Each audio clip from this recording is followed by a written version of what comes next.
тиешелүү күчтөр мен куралдарды жиберемиз.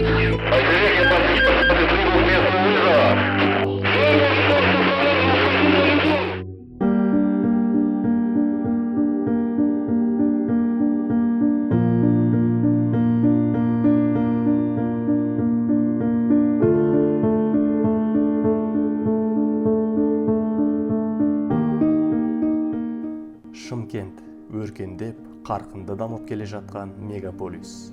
Мұнда өмір бір сәтке де толастамайды.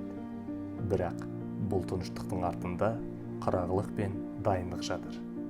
Қаланың қауіпсіздігін күзетіп, ел амандығын ойлаған жандар бар. Олар Шымкент қаласы төтенше жағдайлар департаментінің қызметкерлері, өжет өрт сөндірушілер мен қайсар құтқарушылар. Біздің басты мақсатымыз азаматтардың өмірі мен денсаулықтарын қорғау, төтенше жағдайлардың алдын алу және олардың салдарын жою. Төтенше жағдайлар департаментінің тарихы батылдық пен ерліктің жолы. Оңтүстік Қазақстан облысында азаматтық қорғау саласы 1961 жылы құрылған. Азаматтық қорғаныс штабының құрылуымен бастау алады. Сол кезден бастап азаматтық қорғаныс саласы өңірдің тыныштығын күзетіп келеді. Әр кезең өз сынағымен, өз жетістігімен есте қалды. 1995 жылдан бастап облыстық төтенше жағдайлар басқармасы, ал 2005 жылдан бері төтенше жағдайлар департаменті құрылып, тәуелсіз жылдарда жаңа міндеттерді жүйелеп, құрылымның дамуына серпін берді. Уақыт алға жылжыған сайын талапта өзгерді. 2008 жылы үкімет қаулысына сәйкес өмірдің төтенше жағдайлар жүйесі жаңа форматта құрылды.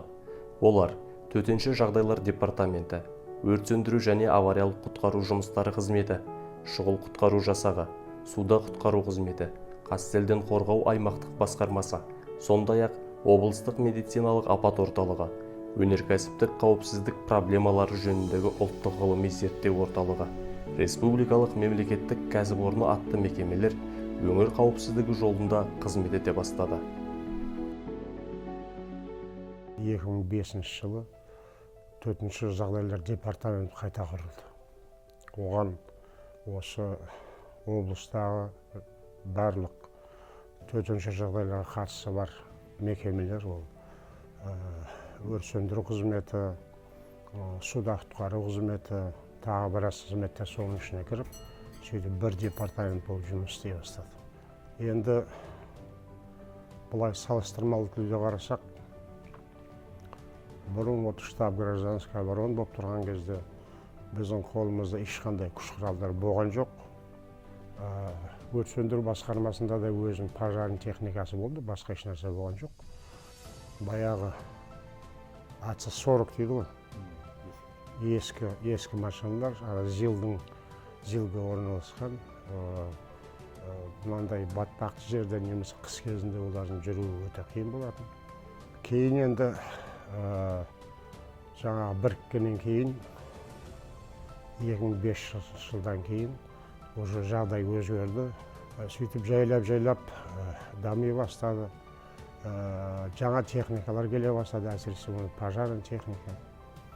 Әсіресе осы соңғы 1-2 жылда біраз жаңа техникалар алынып, жаңадан келген министр осыған қатты көңіл аударып жатыр, оны көріп отырмыз. Қазіргі өмірге байланысты соған сай келетін техникалар алынып жатыр.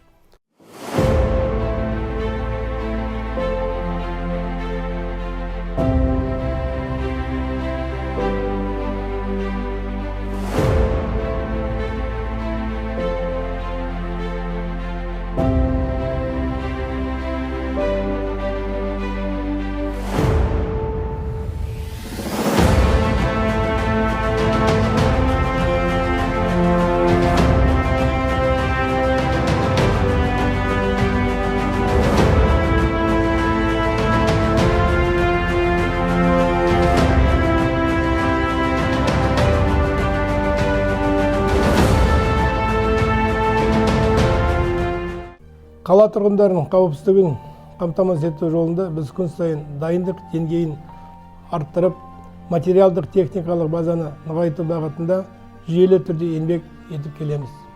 Бүгінде департамент құрамында 1000-ға жуық қызметкерлер қаланың тыныштығы мен тұрғындардың амандық жолында қызмет атқарып жүр.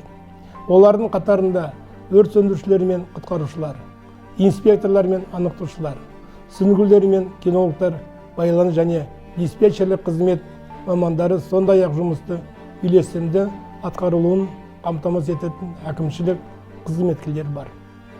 Әрқайсында еңбегі, ерлігі пара-пар. Олар төтенше жағдайлар кезінде өз өмірін қатерге тігіп, азаматтардың қауіпсіздігі үшін аянбай қызмет етуде. Бүгінгі Шымкент қаласының төтенше жағдайлар департаменті үйлесімді әрекет ететін кәсіби ұжым. Күн сайын ондаған өрт сөндіру бөлімдері мен құтқару жасақтары тәулік бойы кезекшілікте. Олар жаңа, заманауи техникалар, соңғы үлгідегі қажетті құралдар, дрондар, барлық жағдай жасалған жұмыс орны, емхана, зертхана, Евростандартқа сай ыңғайлы киім, қайықтар мен қамтамасыз етілген. Әрбір минут есепте, өйткені сол минуттың артында адам өмірі тұр. Шақыру түскен сәтте ойланатын уақыт жоқ, ең бастысы жеделдік пен бірлік. Алдын алу құтқарудың ең сенімді жолы. Төтенше жағдайлар департаментінің мамандары жүйелі түрде профилактикалық жұмыстар жүргізеді. Мектеп оқушыларын оқытады, тұрғындарға ақпарат береді, ерікті құтқарушыларды даярлайды. Төтенше жағдайлардың алдын алу ол тек міндет емес. Ол әр өмірдің амандығын сақтау жолындағы адамдық борыш. Әрбір құтқарып алынған өмір ерен еңбектің жемісі. Алайда құтқарушылардың өздеріне бұл күнделікті міндеттердің бірі ғана болып көрінеді. Олардың ерліктері көбіне көзге түсе бермейді. Алайда қала тұрғындарының қауіпсіздігі дәл осы адамдардың арқасы екені сөзсіз. Біз үшін ең үлкен марапат дер кезінде төтенше жағдайды жойып, өмірдің қайта жалғасқанын көру. Қызметіміздің ерекшелігі ешқашан тоқтаусыз әрекет ету, қас қағым сәтте шешім қабылдау және өзге тағдырларды сақтайтын жауапкершілікті сезіну. Шымкент қаласының төтенше жағдайлар департаменті жай ғана қызмет емес. Бұл өз өмірін басқалардың амандығына арнаған жандардың қауымы. Олар қауіптің қақ ортасында. Біздің тыныштығымыз, еңбегіміз бен арманымыз солардың табандылығы мен ерлігіне сүйенеді.